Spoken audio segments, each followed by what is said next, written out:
반갑습니다. 구독, 좋아요 눌러주시고 큰 부자 되시기를 바라겠습니다. 자, 차주에 좀 주목할 만한 섹터와 종목 한번 알아보겠습니다. 지금 미증시 분위기, 환경과 그리고 지금 한 총리와 시진핑의 면담이 확정되었다라는 소식이 오늘 나왔죠.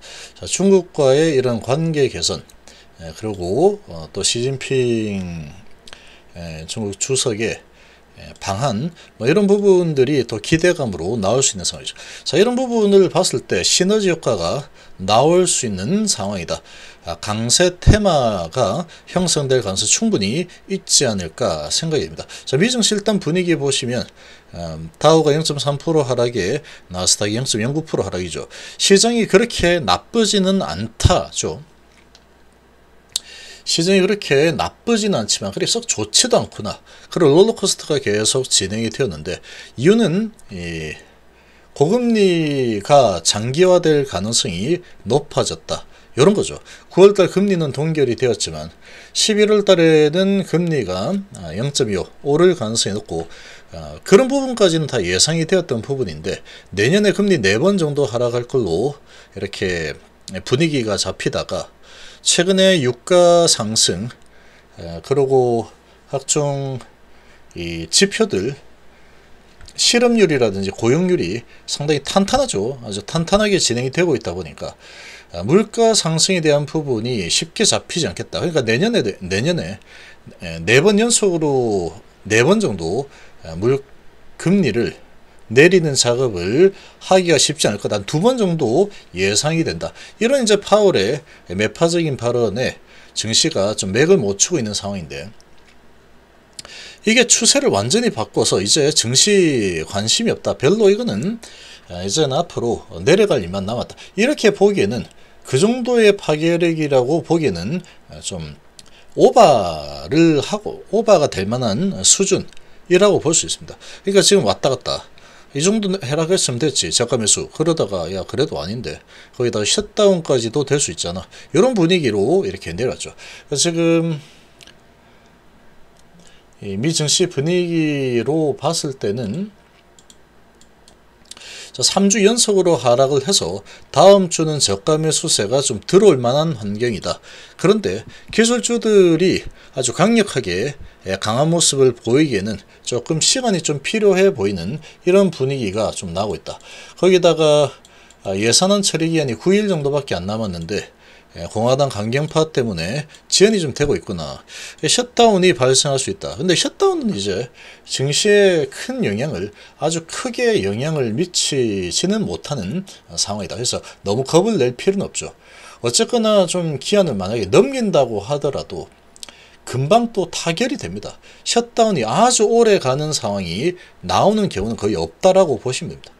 그럼 자기들만 손해죠. 그리고 또 국민들이 이렇게까지 할 거야? 이렇게 되기 때문에 눈치를 볼 수밖에 없기 때문에 결국 어느 선에서 타협해가지고 셧다운까지는 안 갈 가능성이 아주 높고, 간다고 해도 며칠 만에 또 이제 보통 정산입니다. 셧다운 한다고 하면 정부 차원의 공무원들이 좀 이제 일을 하지 못한 상황이 잠깐 발생하는데, 가끔 그런 경우들이 있긴 하지만 증시는 이런 부분에는 아주 크게 작용을 하지 않습니다.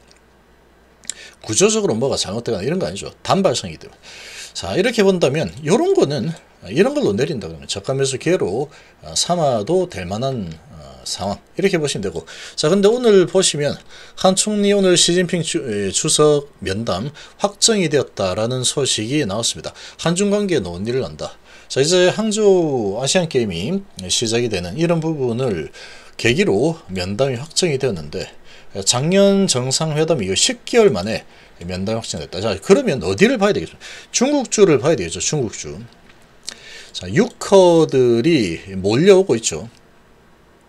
거기다가 9월 29일부터 국경절 장기 휴가, 장기 연휴가 또 시작이 되는 상황이 다음 주입니다. 다음 주인데, 또 이번 주말에, 이번 주에 휴일인 토요일, 일요일에, 자, 이런 소식까지 지금 나왔죠.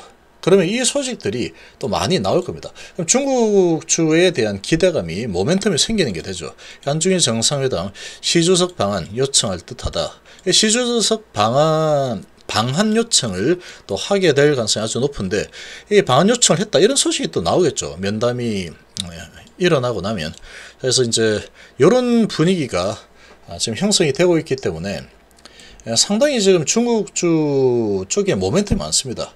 시진핑 주석과의 이런 정상회담, 한중일 정상회담, 이런 상황에 또 중국인들이 최근에 이제 뭐 원전수방 이런 부분 때문에 중국인들이 일본을 되게 싫어하죠. 일본은 잘 안 갑니다. 그래서. 그러면 이제 한국 쪽은 뭐 그런 부분은 없죠. 그래서 한국 쪽 방문객은 늘 수밖에 없는 상황에 단체 관광도 허가가 난 상황에 이제 장기 휴가, 국경절이 있는 상황, 뭐 이런 부분으로 봤을 때 이제 중국주들 성장이 다시 시작이 될 가능성이 높겠죠. 성립하는 건 한중관계의 하나의 시그널이다. 자, 이렇게 오늘 오후 4시 30분 현지 시간으로, 그러니까 4시 30분이고 한국 시간으로 5시 반에 중국 항저우에서 시 주석과 양자면담 진행을 할 예정입니다. 장소와 이제는 최종 협의를 하고 있는 상황. 자, 이런 부분만 하더라도 모멘텀이 크게 일어날 만한 상황이다라고 보시면 되죠. 자, 그러면 이런 부분에 수혜를 볼 만한 쪽은 중국주들이죠. 중국 소비주들, 그리고 카지노주들, 단체 관광이 이제 허가가 된 상황에 또 중국과의 관계 개선이 될 만한 시주석과의 이런 면담, 여기에다가 국경절 연휴, 이런 부분이 있기 때문에 실제로 이 중국 소비주들, 그리고 카지노주들, 호텔 관련주들, 또 여행 관련주들, 이쪽이 수익성이 개선이 될 가능성이 아주 높아진 상황이다. 이렇게 볼 수 있겠죠. 거기다가 6호 방문은 단체 관광은 6년 5개월 만에 풀린 거기 때문에 아주 오랜 시간 만에 나온 대형 호재라고 볼 수 있죠. 그런 부분 때문에 한번 레벨업이 된 상태인데, 자, 추가적으로 중국주들이 이 모멘텀을 받을 가능성이 높습니다. 거기다가 이 미증시도 아주 강한 모습이 아니었기 때문에 이제 IT 쪽보다는 이런 모멘텀 있는 쪽이 강세를 좀 가져갈 가능성이 좀 큰 상황이다. 이렇게 보시겠죠. 신라면세점 중국 여행 관계자 대상 설명회를 개최한다. 6화 잡아라. 그래서 이제 이런 호텔 신라 같은 종목, 그리고 돌아오니까 북적이는 제주 카지노 베팅을 오픈런이다. 월 드론율이 1,300억으로 역대 최대다. 얘가 지금 이 제주도 관광업계가 아주 살아나고 있는 이런 분위기이죠.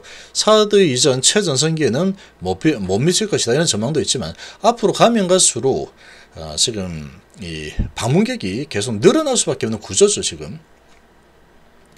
자, 그래서 드림타워 쪽에 손님이 엄청나게 북적이고 있다. 자, 이런 소식이 나오는데, 이 드림타워는 이 롯데관광개발입니다. 롯데관광개발이라는 그런 기업이 운영하고 있는 카지노, 거기다 호텔 뭐 이런 게 다 되는 상황이죠. 이쪽에서 이제 수익이 아주 크게 늘어나고 있어요. 6년 5개월 만에 중국 단체 관광객이 돌아오면서 침체됐던 면세점과 카지노 등 제주 관광업계가 들썩이 온 상황이다. 그리고 이제 이 서울의 명동 쪽에 아주 이 명동의 올리브영의 매출이 최근에 한 5배 급증했다 그러죠. 자, 그런 부분이 이제 추가적으로 더 계속 몰릴 가능성이 아주 높아진 상황이다. 국경절에 또 한국이 이제 또 오게 되면 그렇겠죠. 그리고 GKL 외국인 전용 카지노주 최근에 차트 흐름이 엄청난 하락 이후에 단체 관광 소식이 나오고 한번 올라섰다가 지금 왔다 갔다 움직이고 있는 그런 상황인데, 위치적으로 봤을 때 조정도 좀 많이 잘 돼 있죠. 그리고 파라다이스가 또 인천에 있고 서울에 있고 부산에 있고 제주도 있죠. 카지노. 그래서 요 파라다이스도 보시면 중국인 단체 관광 풀렸다 이 소식으로 크게 급등했는데 그 전에는 주가가 상당히 많이 내려왔습니다. 근데 얘는 지금 실적이 2분기도 어닝 서프라이즈가 나왔고 3분기도 어닝 서프라이즈가 예상이 되고 있고 4분기는 이제 6커에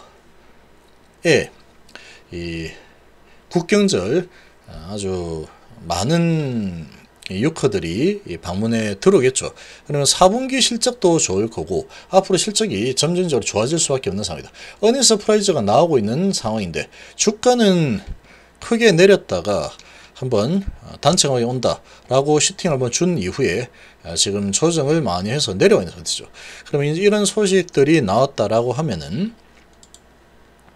이제 치고 올라가는 그런 명분이 아주 강력하게 작동할 가능성이 높다 이렇게 볼 수 있고 중국인 혼선 들어온다. 파라다이스 4Q 실적 개선 기대다. 3Q 실적도 어닝 서프라이즈가 예상이 되고 있고 2Q도 어닝 서프라이즈가 나왔습니다. 근데 4Q도 개선이 될 걸로 예상이 되고 있죠. 내년에도 좋을 겁니다. 그러니까 이런 실적이 실질적으로 좋아지는 쪽으로 갈 수 있는 상황. 이런 부분으로 봤을 때 이런 쪽들 그리고 이제 LG 생활건강 이런 것도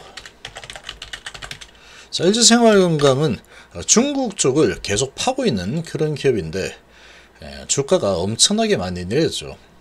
월봉으로 봐도 엄청나게 큰 하락이 일어나 있는 상황. 1.3, 22 정도 되고 있는 상황인데 예상치 22. 지금 PR이 41 정도 되고 있어요. 그래서 지금 많이도 내려와 있는 상태입니다. 이렇게 해서 이런 화장품 관련주. 그리고 이제 대표적인 게 또 큰 주목으로 보면은 아모레 퍼시픽이 되겠죠. 아모레 퍼시픽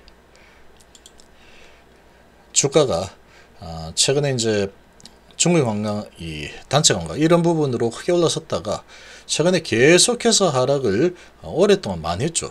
그리고 다시 올라서려는 움직임이 보이고 있다. 중소형 화장품주들 이런 건 이제 약간 테마성이 있죠. 이런 거는 한국 화장품 이런 종목들 좀 테마성이 있는 상황이다. 비슷하게 흘러가고 있죠. 중국주들 대부분이 탄력은 좋을 겁니다. 이런 것들. 근데 이제 변동성이 좀 크겠죠. 이런 종목들은. 그리고 최근에 가장 지금 극적으로 주가가 크게 많이 올라가 있는 종목 AVCNC 화장품 주죠. 최근에 이제 뭐 실적이 좀 좋아진다 이런 부분 때문에 많이 올라가 있는 상황인데 아무튼 이런 종목들 그래서 중국 관련주들이 강세를 보일 가능성이 아주 높다. 좀 단기 신규주로 보면은 화장품주 마녀공장도 있죠. 시총 4,500에 PBR이 5 정도 되고 있고 PER이 22.8 정도 되고 있는 상황인데 얘는 이제 신규 상장을 하고 나서 얼마 안 됐습니다. 쭉 내렸다가 올랐다가 좀 최근에 많이 내려가 있는 상황인데 중국주 쪽이 이슈가 또 생기면서 테마가 형성이 된다 그러면 아무튼 이런 화장품, 카지노, 호텔, 여행 뭐 이런 것들이 강세를 보일 가능성이 높다 이렇게 볼 수 있겠죠. 여행 관련주는 뭐 하나투어 뭐 이런 거를 또 볼 수 있겠죠. 이런 이제 거래량이 얼마 안 되는 그런 상황이다 보니까 좀 그렇긴 한데 아마 이 바람이 이제 좀 불고 테마가 형성된다면 중국주 쪽이 꽤 괜찮을 거다. 그래서 좀 이제 시중이 큰 종목 쪽으로 투자를 한다면 좀 안정적으로 투자를 할 수 있는 상황이 되지 않을까 생각이 됩니다.